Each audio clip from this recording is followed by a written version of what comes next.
Hello mga kaboys, good morning. Kaboys, naalala nyo pa ba yung larong High Alay? Di ba maganda yung tayaan doon, maraming mga nanalo doon.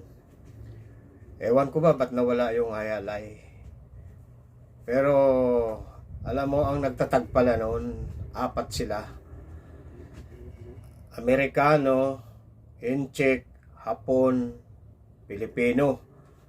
Kaya nabuo yung High Alay na yun. Ganito yun.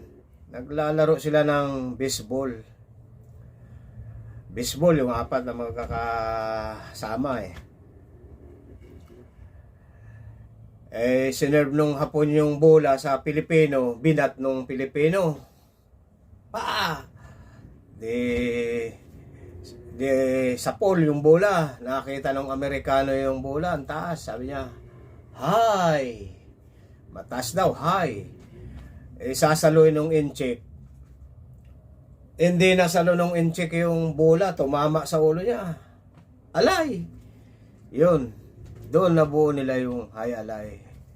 Kaya sila ang nagtatag doon. Apat sila. Yun ang mga kaboys, ang tinatag pala nung apat na yan, yung High Alay. Okay mga kaboys.